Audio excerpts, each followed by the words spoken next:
네, 여러분 반갑습니다. 오늘도 루이스 벌코프의 조직신학 함께 공부할 수 있는 시간 함께 해주셔서 감사드립니다. 지난 시간까지는 하나님의 존재에 대해서 그리고 제2부 하나님의 사역에 대해서 하나님의 작정계와 관련된 그런 내용들을 지난 시간에 공부했습니다. 이번 시간에 계속 이어서 신적인 작정에 관한 성경적인 명칭들부터 공부하도록 하겠습니다. 함께 주기도문으로 기도하시고 오늘 공부 시작하도록 하겠습니다. 하늘에 계신 우리 아버지여, 이름이 거룩히 여김을 받으시오며 나라 임하옵시며 뜻이 하늘에서 이룬 것 같이 땅에서도 이루어지이다. 오늘날 우리에게 일용할 양식을 주옵시고 우리가 우리에게 죄 지은 자를 사하여 준 것 같이 우리 죄를 사하여 주옵시고 우리를 시험에 들지 말게 하옵시고 다만 너에게서 구하옵소서. 대개 나라와 권세영광이 아버지께 영원히 있사옵나이다. 아멘. 네, 오늘은 신적인 작정에 관한 성경적인 명칭들부터 공부하도록 하겠습니다. 하나님의 순수 내재적 사역, 내향적 사역과 직접 피조물들을 위한 사역, 외향적 사역을 구분해야 하는 것입니다.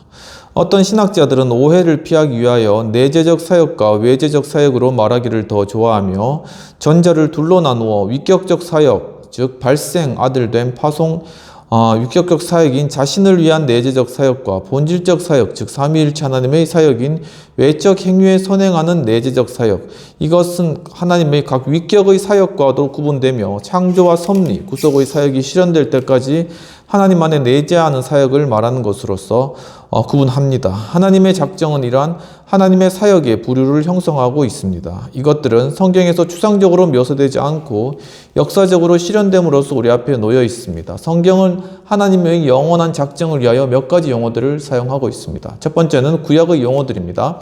작정에서의 지적인 요소를 강조하는 몇 가지 용어들이 있는데 그것들은 계획하다, 충고하다를 의미하는 야하츠로부터 파생한 에차, 그리고 함께 숙고하다를 의미하는 야사드로부터 소생한 소드, 곰곰이 생각하다, 마음에 두다, 의도하다를 의미하는 자마음으로부터 파생한 메진마 등이 있습니다. 이외에도 의지적인 요소를 강조하는 용어들이 있는데 그것은 하페츠와 라촌, 하페츠는 성향, 의지, 선한, 기쁨과 같은 것이고 라초는 기뻐하다, 즐거워하다의 의미로서 즐거움, 선한, 기쁨, 주권적인 의지를 나타내는 그러한 용어입니다. 이것과 같은 용어들이 있습니다.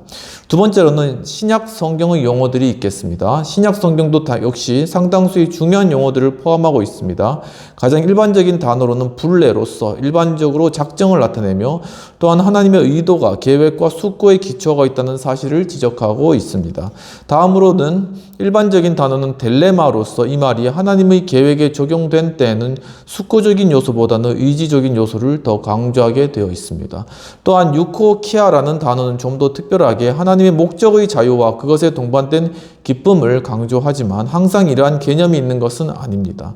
다른 단어들은 아주 특별한 의미에서 하나님의 도덕적인 피조물들에 관계되는 하나님의 작정, 곧 예정을 지시하기 위하여 특별히 사용됩니다. 이 용어들은 그 주제를 논의할 때 다뤄질 것입니다. 세 번째로는 C, 하나님의 작정의 성질이 되겠습니다. 하나님의 작정은 웨스트민스터 소요리 문답과 같이 정의될 수가 있는데 그 뜻대로 하신 영원한 경륜인데 이로 말미암아 자기의 영광을 위하여 모든 되어가는 일을 미리 작정하시는 것입니다. 첫 번째는 하나님의 작정은 하나라는 것입니다.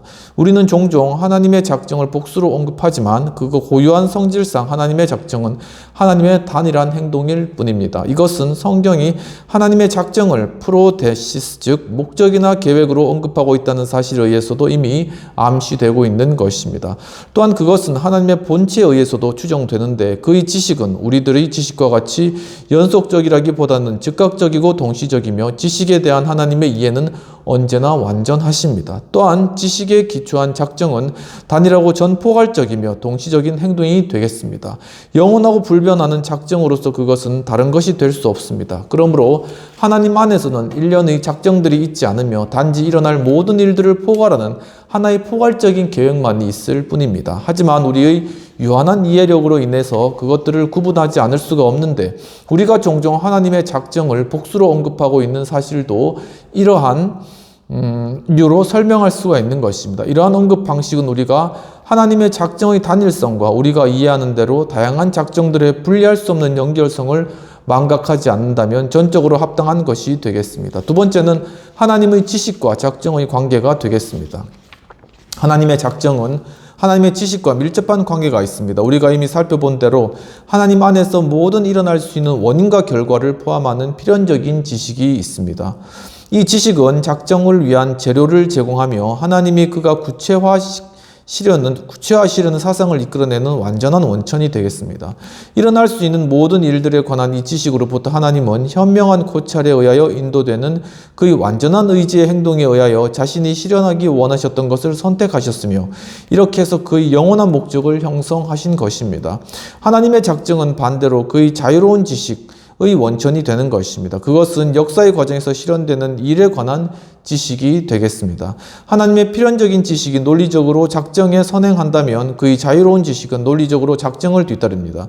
이것은 반펠라기우스주의자들과 알미니우스주의자들과 같이 조건적인 예정을 믿는 사람들에 맞서 주장되어야 하는데 그것은 그들이 하나님의 예정을 그 예지에 의존되도록 만들기 때문입니다. 하나님의 작정을 나타내기 위하여 사용된 몇몇 단어들은 하나님의 목적 안에 숙고 요소가 있음을 보여줍니다. 그러나 이것으로부터 하나님의 계획이 근시성이나 망설임을 암시하는 어떤 심사숙고의 결과라는 사실을 추론하는 것은 잘못일 것입니다. 왜냐하면 그것은 하나님 안에서 맹목적인 작정이 없으면 지속적이고 숙고적인 목적만 있다는 사실을 단순히 암시하고 있기 때문입니다. 세 번째, 작정은 하나님과 인간 모두에게 관계하는 것이라는 것입니다.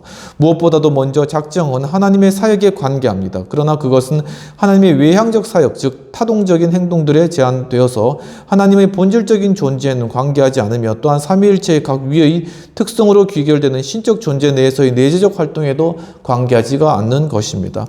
하나님은 거룩하고 의로우시기로 작정하지 않으셨으며 또한 한 본질 안에 삼위로 존재하시거나 혹은 성자를 발생하시기로 작정하지도 않으셨습니다. 이러한 일들은 원래 필연적이며 하나님의 선택적인 의지에 의존하지가 않습니다.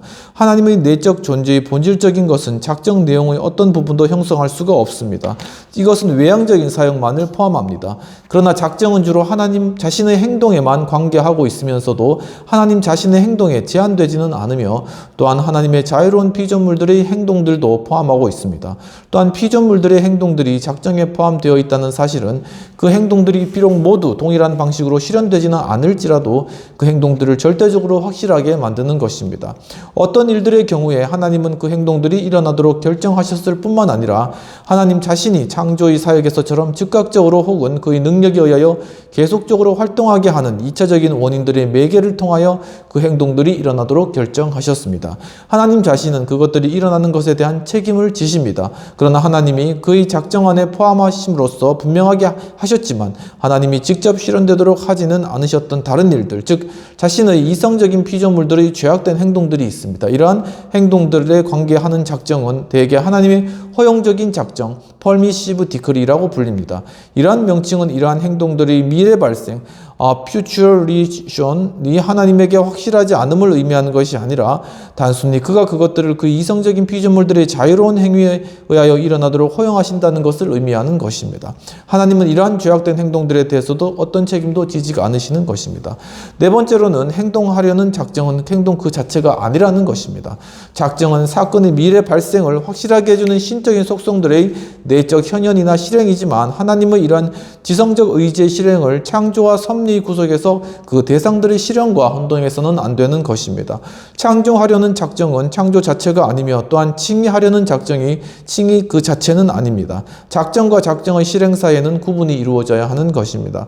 하나님이 우주에 질서를 부여함으로써 인간이 어떤 행동의 과정을 추구하는 것은 하나님이 인간으로 하여금 그렇게 하도록 명령하는 것과는 전혀 다른 일이 되겠습니다. 작정은 인간에게 전달되지 않았고 성문법의 성격도 없었을 뿐만 아니라 인간의 의지에 강요나 의무를 부과하지 않는 것입니다. D로서는 하나님의 작정의 특징들입니다. 첫 번째, 그것은 하나님의 지혜에 기초하는 것입니다. 작정을 나타내는 용어들 중에 하나인 경륜, 계획, 카운셀이라는 단어는 심사숙고와 협의를 암시합니다. 그것은 삼위 하나님 사이의 내적 교제에 대한 암시를 포함할 수가 있는 것입니다.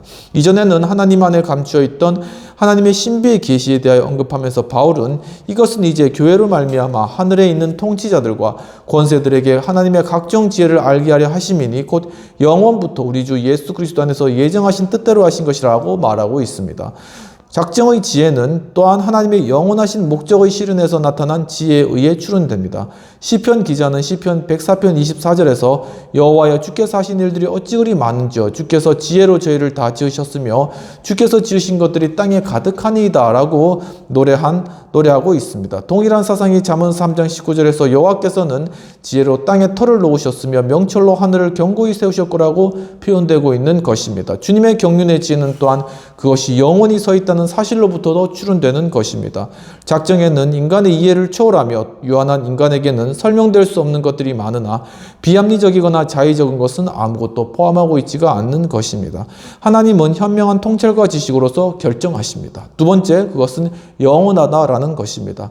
하나님의 작정은 그것이 전적으로 영원 속에 놓여 있다는 의미에서 영원합니다. 어떤 의미에서 하나님의 모든 행동들은 영원하다고 할 수 있는데 그것은 신적 존재 안에서 순간들의 연속이라는 것이 존재하지 않기 때문입니다. 그러나 그것들 가운데 어떤 것들, 예를 들면 창조와 칭의와 같은 것들은 시간 안에서 종결됩니다. 따라서 우리는 그것들을 영원적이 아닌 하나님의 시간적인 행동들이라고 부르는 것입니다. 그러나 하나님 밖에 있는 사물에 관계하면서도 작정은 그 자체로 신적 존재 내의 행동으로 남아있기 때문에 엄격한 의미에서 영원적이라고 할 수 있겠습니다.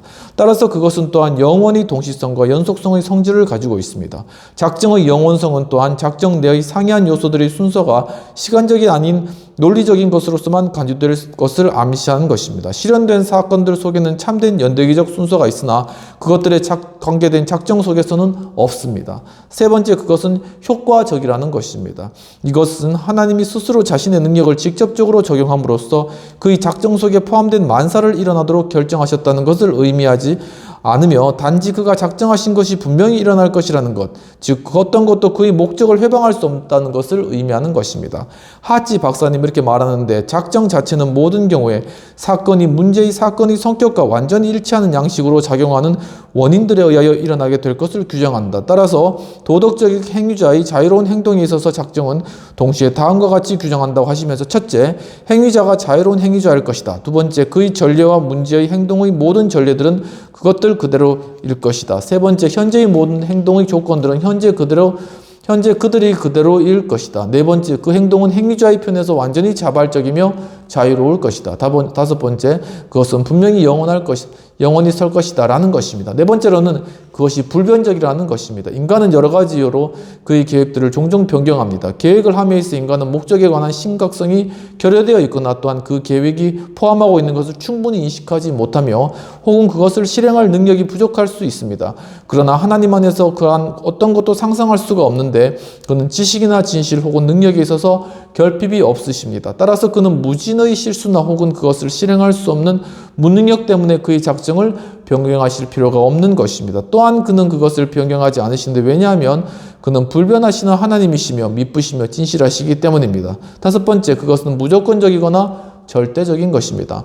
이것은 작정이 어떤 점에서든 작정 그 자체의 본질적인 부분이 아닌 어떤 것에 의존하지 않는다는 것을 의미하는 것입니다. 작정 내의 다양한 요소들은 사실 상호간에 의존적이지만 계획 속에 있는 어떤 것도 작정 내에 있지 않는 어떤 것에 의하여 제한되지가 않습니다. 계획의 실행은 방편을 필요로 하거나 어떤 조건들에 의존할 수 있지만 그때 이 방편들이나 조건들은 또한 작정 속에서 결정되었습니다. 하나님이 작정을 실행하시는 방편들을 결정함 없이 죄인들을 구원하기로 작정하신 일은 전혀 없습니다. 예정된 목표에 이르는 방편들도 역시 작정되었는데 작정의 절대적인 성격은 그것의 영원성이나 불변성 그리고 하나님의 선하신 기쁨에 대한 배타적인 의존성으로부터 추론됩니다. 그것은 모든 반펠라기우스주의자들과 알미니우스주의자들에 의하여 부인되는 것입니다.